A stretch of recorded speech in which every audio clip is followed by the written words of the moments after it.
All right, let's talk about you. So you're born, raised in Houston, and now you're a cosplayer. So let's talk about the journey to that, right? Your love of nerdom. Oh my God. Okay. So the quick spiel is... You don't have to make it quick. We got 14 minutes. Buddy, I'm going to let you know. I'm going to look you in the eyes. Okay. I'm going to let you know. I'm going to make it quick because I'm going to... You don't like talking about yourself? No. No. That's not the problem. Okay, good. I'm so glad you're here because I did not have a show plan today. And so I was so hoping she would make it so that way I could just let her do everything. Yeah, there it is. Yeah. So don't you worry, buddy. I got you. Perfect.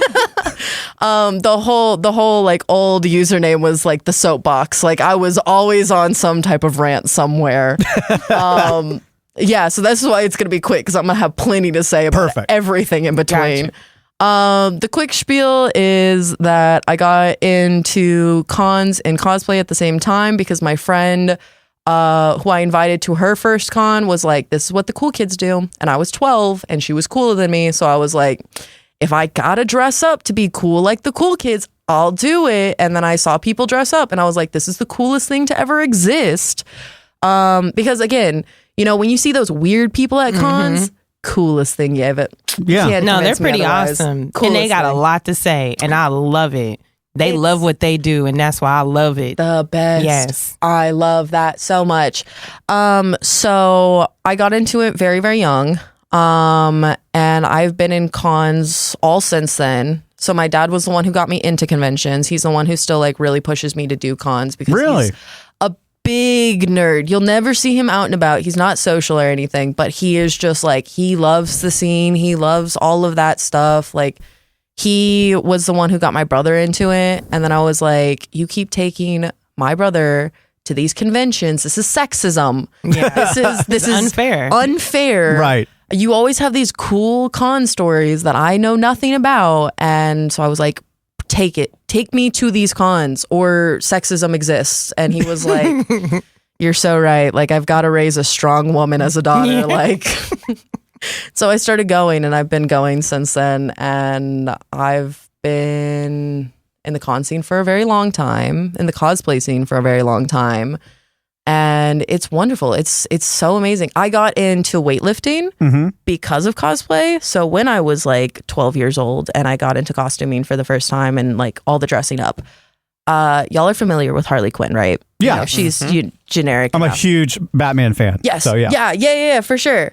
So in the animated series back in the 90s, she had a giant hammer. I was like, that's the coolest thing. And I always wanted to build one. Still haven't built one. One of those just massive hammers, the ones that are like the size of a table. Like this table?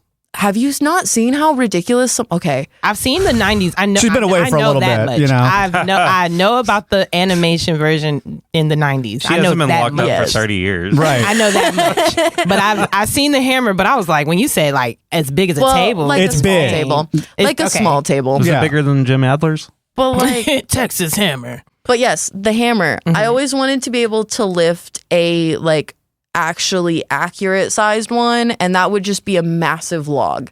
So I was like, I want to be so strong. And so at like that young age, I was like, you know what? My favorite superheroes, they do steroids. So I'm going to like the closest thing I could do to like be as strong as them. Then we'll start weight training. And I did. And now we're here. And I'm a state record holder now. I've like got like weird powerlifting records and stuff. So, you know, all due to cosplay. All due to Harley Quinn. all due to Harley Quinn. Harley Quinn.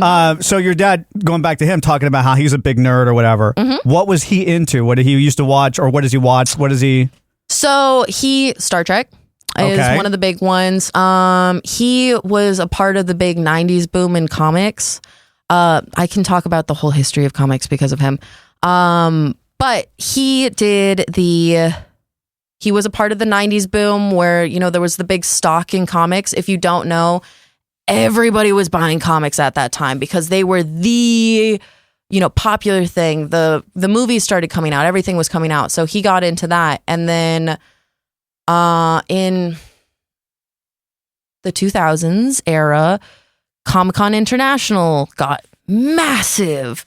And so he was, you know, in that scene of, you know, getting into cons when they started exploding and all that stuff. So he had always been a part of watching the cartoons and reading the comics, and he was big into sci-fi. So always the Star Treks, the Stargates, the real stuff. Not yeah. So all of that really good, fun stuff. Yeah. And so everything that has a cult following now, he basically was into 20, 30 years ago. Yeah. And so when it started coming to Houston, he would start taking, like I said, he would take my brother, because they would go on Boy Scout trips where they would go to other cities to go camping. And then on the ride back, they'd be like, oh, well, there's a convention in this town, in the city that we're driving through. We should go. And so that's how he really just started going to all of these things. But yeah, those are all the fun things that he was into. We've been into San Diego Comic-Con several times. Wow. That's a dream. It's great. Oh, okay. It's great. I'm going to pop everybody's bubble. It's a horrible experience. All right. Take it off the list. Okay. It's not fun. It's not a fun con to go to. It's just so many people. Is that why? Or? If you want to breathe somebody else's air, then yeah. Okay. Yeah, it's one of those. You're bumper to bumper with everybody. You're touching up on everybody. If you like being up in everybody's sweaty space, good for you. Mosh it's not pit. for me. I It's like- a mosh pit. I like stuff like that. It's giving Sounds like prison good odds style. for me. It, Reminds me of prison. Yeah, body my to body, gosh. sweat to sweat, breathing each other's air. I do have a question. So, like, the two conventions that I went to, like, okay, it's an experience. Do you have any fun convention stories? Like, what was the best time you had at one convention, and where should I go? I've had a lot of good con stories. That's good. So many. I love a con. So, okay, can you be more specific? Yeah, I was going to Okay. say that. Do you want weird? Do you want... I definitely want weird. I want- always want weird. What is the weirdest thing got that you. happened to you at a convention? Oh, no. I Now I love weird don't know how to stories. post up with this question. I mean, Can is I it phone really a friend? Is it really Can I phone the a friend? after parties or those kind of weird I meetings would maybe say, afterwards? Yes. Everything at a con really only is spurred by the community events. Like, you don't really have weird things happen when you're buying something. You know what I mean? Like, it's always one of those, you go to an after party, you know a cool cosplayer, you know, like, you run into people, you do something. It's always a part of those. So, I mean, if you like interviewing people, if you like talking to people, you're going to start getting those very quickly, because nerds love to talk. Yes, and I love it too. Oh, there's some great stuff she found in Allen. Just some great. I mean, we only interviewed like 3 people. Yeah, but it was some good stuff. It was good stuff every time. Good stuff. And that's the thing. So, like, Clark here has been our con guy for the past couple of years. Con man. Con man. Yeah. Con man. Right. Con man See, I'm the Clark. con, but he's really the con man. Yeah. Yeah. And so we used to send him out. We still do, but Lola came out of jail or prison or whatever, and we thought, hey, Yeah, out of jail. Yeah. before she went in, we used to have her go out and do some stuff, but she never was properly, like, we never gave her any tips. We would give her a mic, she would take it for the weekend and come back, and then we would have these clips. So I'm like, you know what, you're really good on your feet, you're really good. Let's try to nourish that and try to come up with something. So also, it's not just Clark being at every convention, even though now Clark is getting noticed as the guy from TikTok, Yeah. which is good. Ooh, fun. Yeah, and I'm not even on TikTok. Right. But he's not on there, but he's on there. Right. I'm like, Yeah. can But- you show me where you're at? And I'm like, no. So I would guess the question you really want to know is, like, what advice would you have? Like, what fun events should she go to if she's wanting to interview people? Because basically, here's what happens now. We go to the vendor room, and she's just picking people left and right to Yeah. try to talk to.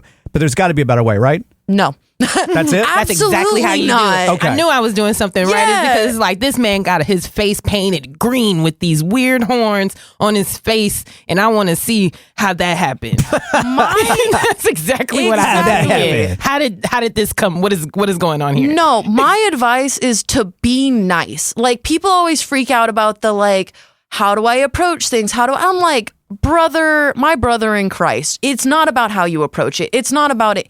If you are genuinely going in to be a nice person and respect the fact that sometimes people are going to tell you, no, I can't, or no, whatever, then, like, at the end of the day, you're going to have the best time of your life, because everybody's going to be different. Everybody's going to want to, like, approach things differently.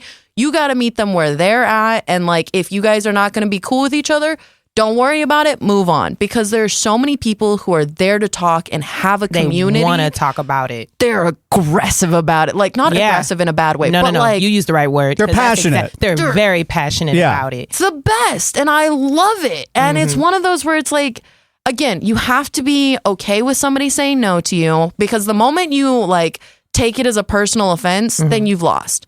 But until then, approach people, be nice to people, compliment people. Like, that's the best way to do it. That's like how I've met every cool person, is just I start fangirling, they start fangirling, and now we're just in love and we're best friends. That was kind of how it went in Chicago. I mean, I was nervous because I was like, I don't know, that's a different community for me. So it's like, hey, you're weird. Come here. Let me see. Like, what's, and they all was like, yes, of course. Like, of course. They'll see me walking with the microphone, like not dressed up at all, like looking lost, random. And I'll be like, can I interview you? And then try to explain why I'm interviewing. It was amazing. And they were, when I tell you long-winded, okay? They had a lot to say, and I'm just listening like, what? But it made the interview way more interesting because I don't know what y'all are talking about, but what are y'all talking about kind of thing. So it was great. They were really kind. I didn't run into, except for that lady that didn't want that guy that I didn't even know who he was. It's like, well, he don't want to be in the shot because we got to pay for it. Whatever. Wasn't nobody gonna pay for that man to be in the shot anyway. Ooh, I'm gonna clip it and send it to him. I said what I said. Nobody cared. Now is your interviewing the dinosaur? That was way more interesting than this bald man in the back. Does your brother still do cons? No, he's kind of out of that life. My brother's out of that life for the most part. He's a chef now, and he does cool chef stuff. Okay, boring. I know, boring. Yeah. No, so to like compliment my brother and how cool he is, he went to the Culinary Institute of America, which is like the #1 chef school. Oh, he can cook. Oh, he can cook. Oh, he's like, okay. Yeah, so he's on top of his game. He's doing cool stuff, but that also means like he's trying to do private chef stuff, which is a lot of events. It makes it very hard to like go out on weekends and stuff like that. So he's kind of out of that, and he, like most nerds, has a hard time socializing and being in large groups. And it can get very overstimulating when you're like not really built for that life. Right. I thrive off of it. The chaos, everything about it, so exciting to me. But it was just never really for him. He didn't want to dress up. He didn't want to, like, the way he wanted to get involved was always just kind of more like low key. And so he kind of took himself out of con life because con life is very over the top, very like 110 until you like completely crash out and then you go back to like a regular life. Has it always been like that extreme, or like over the years, because everything has evolved? Like even with social media, people making more costumes, they coming out with more movies. Like now, is it more aggressive? Like as far as like the dressing up, how big the conventions are? I would say no, actually. I've been in it for so long. I mean, like, I could also be looking back at it in like rose, like tinted glasses type thing. Like, it's been so long since I've really like been able to look back and been like, oh, I remember when I was whatever, and like, this is how it was. But when like the Deadpool game came out many years ago, I don't remember, forever ago, before the original Deadpool movie. And the whole con was painted red. Like it was either Harley Quinn or Deadpool. Like everybody, you couldn't throw a rock without hitting somebody in like one of those costumes. And I mean, cosplay, like the cosplay community is insane. Cosplay's been around since the 80s. Like it's been to Japan, it's been back. It's like, it's made its rounds, and they like, if you can give a nerdy person a hot glue gun and some fabric, they're going to make something that you've never seen before. Like, they are insane. I love costuming. Specifically, that is my favorite fandom, is cosplay, because the random nonsense that you wouldn't think is humanly possible shows up at like I seen that. Yeah, I seen that. It was this lady who greeted me at the Star Trek one in Allen, and she did like a thing, and then like I was like, whoa, I don't know what you just did, man. Was you speaking to me? Like, and then I had to interview her for that one because she was like, she just walked past and did like a little a sign and really like, man, what? Hold on, I don't know what that means. And I'd have been to prison. She said, "What'd you say?" Hey, I'd have been to prison, and we don't just give signs. That could mean anything. Okay, you just can't accept anybody's, hand signals and whatever she had going on. But that was crazy to me. I like that energy though. Like she was so into it to where she's responding to random people in that language that Gorgonite. It was Klingon. Okay. Yeah. That one language. The days of future past that they used to speak in the olden ones. And literally, they have, so Klingon is actually like some linguistic guy actually put it together. It's a real language and they can teach it in some universities, in fact. It's crazy. That is so interesting. And then I think I'm starting to like it more because of how passionate it is. Like y'all create your own language in a whole nother world. And even with the Star Trek convention, like they had like this based reason on why they liked it. Not because of the spaceships or the stuff that was going on. They was like really into like the dynamic of the show. Yeah. And I really do appreciate that as far as like people enjoying something that they watch on TV. Now, I wanted to get into costuming. That was my next thing, so I'm glad you kind of went there. Are you making your own costumes? Or do you just buy them? Like, are you crafty like that? I am so crafty. However, I'm also super lazy. Yeah, me too. That explains a lot. And I also go to the gym in costumes a lot. So it's I would love to see that at the gym. It's so fun. It's the best time, honestly. I'm trying, so it's become more popular, and I'm not the only person who does it, but I have really like niched down as a fitness cosplayer. And like a big shtick that I do is I go to cons and I pick people up at cons. So if I see like another cosplayer that I like, or somebody's dressed up as a character I really love, I will go and ask for a photo, of course, as one does, and then ask if I can pick them up for the photo. And what does that mean? Pick them up for the photo? Like a Princess Carrie. Like bridal actually style? pick them up? Yeah. Oh, okay. Yeah. Just making sure. Sometimes you just gotta ask these questions. She throws some pickup lines. Yeah. It could be hey, are you a anything. track runner? Yeah. I like those legs on running you. through my head. Yeah, there you go. No, I mean I definitely do love giving cheesy pickup lines as well, because it's one of those like, oh yeah, can I get a photo? Can I pick you up for the photo? And they're like romantically, right? And like, how are we doing this? We can do both. It's not limited. Like in and the then front or in the back? Like, am I jumping on your back, or are you picking me up in the front? Or am I crossing my legs? Am I wrapping them around your body? Like, what are we doing? You're asking are you insured? You're asking all these questions. Yeah. Like, basically, it's very funny. Those honestly have been some of the better interactions that I've had at cons. Now is like, that's my icebreaker. Because I can't go up and be like, can I interview you? I mean, I guess I could. But you have the personality for it. I'm so shy, though. You show up looking like Santa Claus. I bet I could. Yeah, but anybody can. Yeah. I could pick you up. Yeah, that I'll see you. It's the way Clark. But see, here's the thing: you're gonna you got to be worried about hernias. Yeah, all that stuff.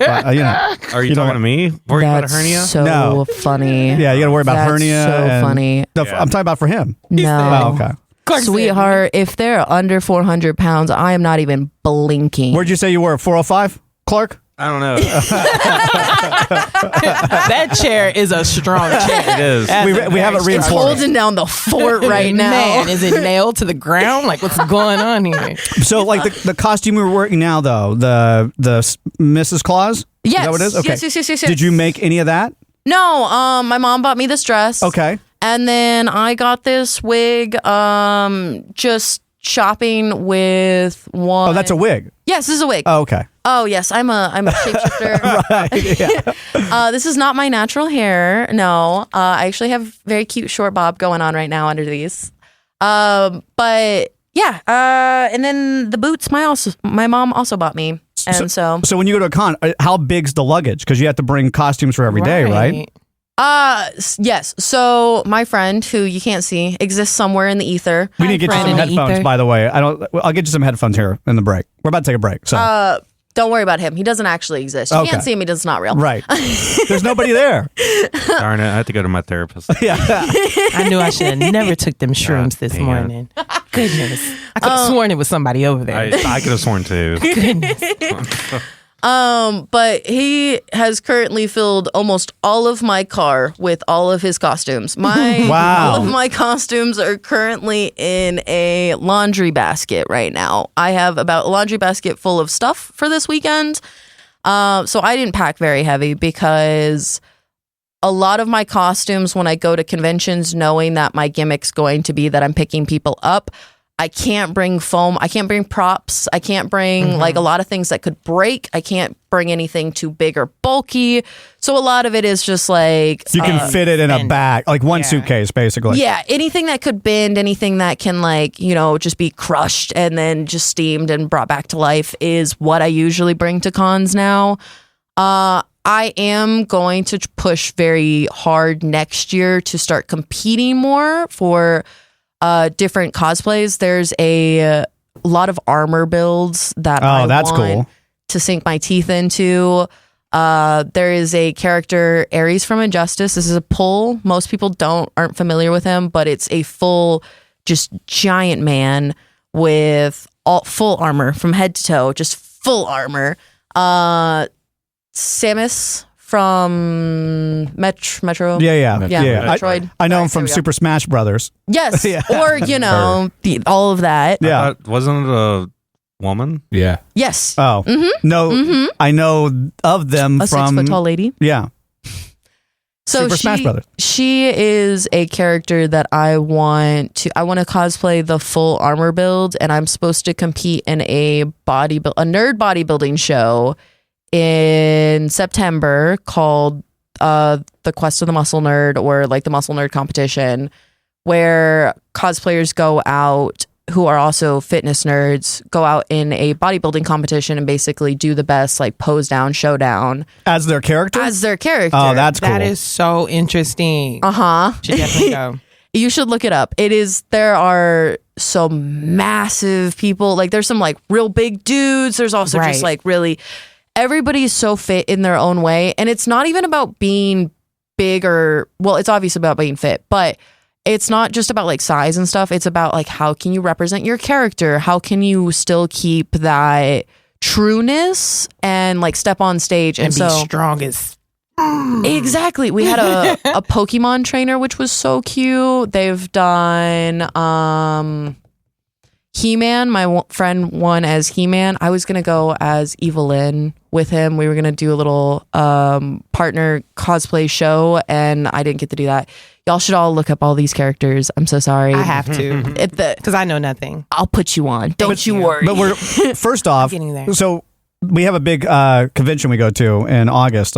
Every August, usually, we'll go to Star Trek. And first off, I was just going because I'm a fan of Star Trek. I would just go. That would be my one vacation. I would just go for a couple of days. Because you're a nerd. Right. Yes. As you can tell from the room behind me. Whoa, really? Yeah. And my hoodie and everything. So I would go to Star Trek, and I just enjoyed it. I went as a joke years ago, and I'm like, look at all these nerds. I went as a joke, but also I was very curious. And then I'm like, what a great time this is. And I go almost every year. I've only missed a handful of years in the past 10 years or That's whatever. how they get you. Yep. That's And- how they do it. And it's just also, I like Vegas. I love eating buffets. It's just it scratches all the itches, right? So now that we're getting bigger, we've got, a little bit of a budget. We go as a show, or at least a couple people from the show, and we'll go do that and do bits out there. And it kind of pays for the trip usually. So, next time we go, Lola has to come. You have to come with us. And then you guys can do bits together. Yeah. You know what I mean? She can teach you like the ropes of a con, Yes. and I can teach you the ropes of of con. You're so right. You're so right.